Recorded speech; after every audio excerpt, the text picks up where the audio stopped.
Commissioner खोल दरवाजा, मुझे भी जेल जाना है, हिंद न तेरा न तेरे बाप का, लगाया कैसा बंद खाना है।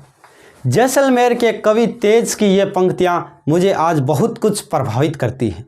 ठीक है दोस्तों, आज देखो बात करेंगे राजस्थान में चल रहे एक सियासी टॉपिक पर। ठीक है दोस्तों, बात करते हैं रीट 2021 पर। ये रीट 2021 एक राजनीतिक मुद्दा बन गया है। ठीक है दोस्तों, तो कृपया 2 मिनट वीडियो को आराम से या गौर से सुने। ठीक है, हो सकता है आपका भविष्य का इसमें सवाल हो, पता नहीं कितने घरों की ये नौकरियां हैं इसमें। ठीक है दोस्तों, तो ज़रूर सुने। रीट 2021 की हम बात करेंगे आज। ये एक राजनीतिक मुद्दा बन चुका है, कैसे इस पर आज विश्लेषण आज हम करेंगे। ठीक है दोस्तों, मैं बात करता हूँ रीट जो शिक्षक पात्र परीक्षा होती है, जो हमारी रीट राजस्थान में ये कुछ दिनों से बहुत ही उग्र हो रही है। मानो कहीं दंगे फसाद, कहीं कुछ हो रहा है।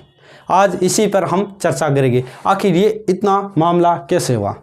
देखो दोस्तों, बात करते हैं 26 सितंबर की। 26 सितंबर को अगर जो हमारे राजस्थान की सरकार रीट आयोजित करवाती है, ठीक है, माननीय मुख्यमंत्री से मैं बहुत बहुत धन्यवाद करता हूं कि आपने रीट आयोजित करवाई, क्योंकि ये 3 साल से कभी इस पर कभी कोरोना कभी कुछ, इसलिए 3 सालों से 26 सितंबर एक ऐसी तारीख आती है जिसमें रीट का आयोजन होता है। ठीक है, उसमें हम मानते हैं कि रीट अभ्यर्थी हैं, कितने हैं, 23 लाख या जो भी 24 लाख अभ्यर्थी है, 25 लाख जो भी है, उनकी व्यवस्था वो राजस्थान के अनेक क्षेत्रों से भामाशाह आते हैं वो करते हैं। ठीक है, मानते हैं सरकार बहुत कुछ करी, सरकार ने किराया भी फ्री कराया, बहुत बसें लगाई, लेकिन राजस्थान के हर क्षेत्र, क्योंकि हम स्वाभिमानी के क्षेत्र से आते हैं, स्वाभिमान हमारे रग रग में उतरता है, यानी स्वाभिमान के से हम आते हैं। और बहुत से भामाशाह ने, कुछ ने गाड़ियाँ लगाई, कुछ ने खाना खिलवाया, बहुत से हमारे राजस्थान में एक रीट उत्सव बनने जा रहा था। लेकिन बात करते हैं जिस दिन 26 सितंबर को रीट आयोजित हो रहा है, उसी दिन 25 सितंबर को विद्यार्थी कुछ हाथों में किताबें लिए दिल की धड़कन को देखते हैं कि कल पेपर होगा और क्या होगा, कल पेपर है क्या होगा, यानी उनकी जो धड़कनें हैं वो कभी तेज़ हो रही है कभी नम हो रही है। उन्हें जो डर सता रहा है और भय हो रहा है उन्हें, और सही बात है कि भय होना भी ज़रूरी है, भय योद्धा को सचेत करता है। लेकिन कुछ कह सकते हैं, अब क्या कहें उनके बारे में, कि वहीं कुछ उसी रात कुछ तो किताबें हाथ में लिए पढ़ रहे हैं, अपनी ज़िंदगी को और अपने लक्ष्य की ओर बढ़ रहे हैं, और कुछ क्या कहें उन्हें, वो शिक्षा संकुल से पेपर चोरी करते हैं या लीक करते हैं, जो भी हैं। ठीक है, अब सोचिए, अगर हमारी सरकार, मानता हूँ बहुत अच्छी सरकार है, लेकिन क्या करें, कुछ फ़ायदे और कुछ नुकसान होता है सभी को।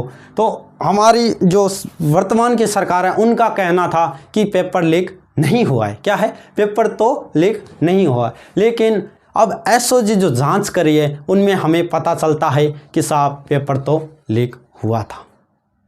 क्या सच में, क्या राजस्थान के भावी टीचरों को यही दिन देखना बाकी रह गया था आज, कि कितनी मेहनत से जब एक टीचर बनता है ना, तो भाई साहब आपको पता नहीं, ये बाल है ना, ये सफ़ेद हो जाते हैं, तब जाकर एक व्याख्याता लगता है आदमी। तो आपको पता नहीं है कितनी मेहनत करनी पड़ती है, तब आप जाके व्यक्ति शिक्षक बनता है, उसे पूरा अनुभव होता है, उतना नॉलेज हो जाता है, वो पूरी प्रकृति के अनुसार ढल जाता है, तब जाके वो शिक्षक के एक ओहदे प्राप्त करता है। और आप कुछ पैसों के लालच में आप पेपर लीक करवा देते हो। सोचो, अब पेपर तो लीक हुआ है साहब शिक्षा संकुल से, अगर पेपर लीक नहीं होता तो आप डीपी झारोली साहब को निलंबित नहीं करते। क्यों, जो बोर्ड के अध्यक्ष रह चुके हैं डीपी झारोली, उनको आप निलंबित कर रहे हो। पेपर तो लीक हुआ है साहब, क्योंकि अगर पेपर लीक नहीं होता तो एक सीआरपीएफ का जो बंदा है वो अपनी पोस्ट छोड़ के और इन युवाओं का साथ नहीं देता साहब। पेपर तो लीक हुआ है, यानी गड़बड़ी तो कहीं हुई है साहब, गड़बड़ी तो हुई है। इस रीट में बहुत बड़ी धांधली तो हुई है, यानी पेपर बिके हैं। अगर सोचो रीट एग्ज़ाम होता है, उसमें हमारे राजस्थान में एक जो डिवाइस उपकरण मिलता है, चप्पलें मिल जाती हैं, नकल की हुई चप्पलें मिल जाती है, तो क्या पेपर नहीं मिल सकता साहब? अगर एक चप्पल जो किसी ने ब्लूटूथ वाली बनाई थी वो 25 लाख में बिक सकती है, तो सोचिए भाई साहब, ये तो पेपर लीक था, पता नहीं कितने करोड़ों में बिका था। और हमारी एसओजी टीम को मैं धन्यवाद स्थापित करता हूँ, धन्यवाद देता हूँ कि वो प्रकरण कर रही है।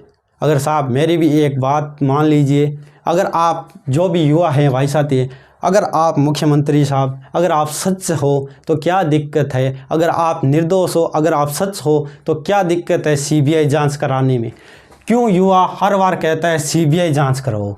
क्योंकि रीट अगर लीक हुआ है तो क्या दिक्कत है? एसओजी मैं मानता हूँ, एसओजी हमारी बहुत अच्छी टीम है, वो अच्छा कार्य कर रही है। अभी तक बहुतों को उन्होंने पकड़ा है, जैसे भजन लाल, बत्ती लाल, जो भी है वगैरह वगैरह, जो भी उनको बहुत पकड़ा है, और जून की भी जो कार्य चल रही है। लेकिन सीबीआई दिक्कत है क्या? क्या दिक्कत है आपको? सीबीआई क्यों नहीं करवा रही? क्योंकि कितने राजस्थान के युवा बेरोजगार, अगर एक सीआरपीएफ का जवान अगर 9-10 दिन, 15 दिन या 13 दिन अनशन कर सकता है बिना जल और बिना जो भोजन के, तो वो तो साहब एक फौजी था, सहन कर गया। अगर कोई आदमी होता तो शायद इतने दिन वो अनशन नहीं कर सकता, उनके बीच में ही मौत हो जाती। वो तो एक फौजी था।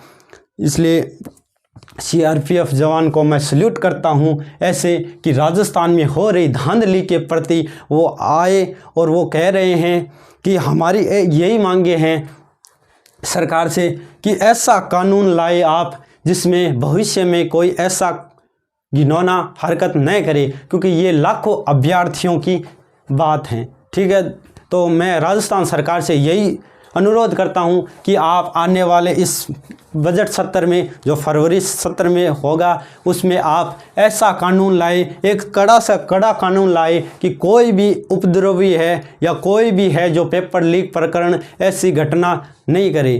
क्योंकि राजस्थान में बहुत से युवा रोजगार होते हैं जो कितने उन्हें कम समय मिलता है, फिर भी वो मेहनत करते हैं, कठिन परिश्रम करते हैं, और भाई साहब आप पेपर पैसों के लिए आप पेपर बेच देते हो। ये गलत बात है, पेपर नहीं बिकने चाहिए। ऐसा एक कठोर कानून लाना चाहिए जिसमें पेपर जो लीक करने और पेपर को सरकार, क्या एसओजी मानता हूँ अच्छी काम करिए, लेकिन एसओजी क्या करिए, जो पेपर खरीदे थे उन्हें पकड़ रही है। अरे साहब एक बार ज़रूर जाइए, जिसने पेपर दिया था उसे भी पकड़िए साहब। पेपर खरीद रहे हैं वो तो क्या है, एक छोटी मोटी मछलियाँ, मगरमच्छ तो कोई और ही है। अब बात करते हैं दोस्तों, ठीक है, तो सरकार से यही अनुरोध करते हैं, और आप जितने भी देख रहे हैं इस वीडियो को ज़रूर शेयर करें। हम सरकार से इतना अनुरोध करते हैं कि आप अभ्यर्थी के साथ किसी भी साथ गलत ना होने दें, क्योंकि ये नौकरी का सवाल है साहब। आप कितने घर में आप चिरागों, जो आप कितने घर में दिए जलाएंगे जो नौकरी के, तो ऐसा मत कीजिए। अब बात करते हैं दोस्तों, देखो 31,000 पद थे। अगर बात करते हैं ये परीक्षा रद्द होगी या नहीं, मुद्दा ये है, तो हमारे मुख्यमंत्री अशोक जी गहलोत जी कह रहे हैं कि परीक्षा रद्द नहीं होगी। देखो सरल भाषा में समझो तो 31,000 पद, यानी हम 30,000 पद मानते हैं, 30,000 यानी 30,000 पद है। ठीक है दोस्तों, 30,000 पद में अगर कैंसिल क्यों नहीं कर सकते, तो गवर्नमेंट को देखो, गवर्नमेंट इसलिए कैंसिल नहीं कर सकती, इसे हो सकता है कि इसमें ऐसी परीक्षा कराना दोबारा संभव नहीं है, या इतना बड़ा परीक्षा का जो खर्चा है वो कौन उठाएगा, कितनी बड़ी भर्ती थी ये, इसलिए सरकार हो सकता है इसे कैंसिल नहीं करे। अब बात करते हैं इसमें कैंसिल हो या न हो, क्यों ना हो। तो अगर 30,000 नौकरी लगती हैं भाई साहब, 30,000 पोस्ट है, इसमें 15,000 और 15,000, 15,000 तो है वो जो मेहनत करने वाले हैं, हो सकता है किसी का अंतिम वर्ष हो, किसी का कुछ हो, किसी की लास्ट आशा हो कि इस पेपर के बाद मैं लग जाऊंगा, नहीं तो मैं कहीं बाहर चला जाऊंगा। ये तो वो 15,000, और ये है वो 15,000 जो महारथी है जिन्होंने एक दिन भी किताब नहीं ली और पैसे दिए, कहते कितने ही, और पैसे देकर पेपर खरीद लिया। अगर सरकार ये रीट रद्द नहीं करवाती है तो 15,000 तो मेहनत वाले लगेंगे और 15,000 वो पेपर माफिया वाले ज़रूर लगेंगे, क्योंकि सबके पास 120, 125, 130, 135 नंबर सभी के आ रहे हैं।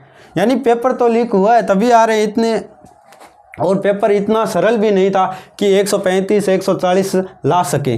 ठीक है, अब बात करें, अगर दोस्तों इसमें आप देख लीजिए, सोचो ये 15,000 मेहनत करने वाले बच्चे लगे हैं, अगर पेपर कैंसिल होता है तो इनका क्या होगा भाई साहब? इन 15,000 का सोचिए, इनका क्या होगा? इनकी क्या गलती है? इनकी यही गलती है कि साहब इन्होंने मेहनत ज़्यादा की थी, बस यही गलती है इनकी कि इन्होंने मेहनत ज़्यादा की। आज इनके बराबर ये पैसे वाले पोस्ट लेकर चले जाएंगे। ठीक है दोस्तों, अगर ये भर्ती कैंसिल नहीं हो जाती है, कैंसिल नहीं होती है, तो ये 30,000 लगेंगे, तो 15,000 पेपर वाले लगेंगे। ठीक है, अगर पेपर वाले लगेंगे, ये मेहनत वाले इसके साथ लगेंगे। अब सोचो उनका क्या होगा? 15,000 जिन्होंने, जो कोई 1 नंबर से रहा है, कोई 2 नंबर से रहा है, कोई 4 नंबर से रहा है, उनका क्या होगा? यानी हर बार की तरह हो सकता है अगर पेपर लीक होगा तो यही स्थिति होगी।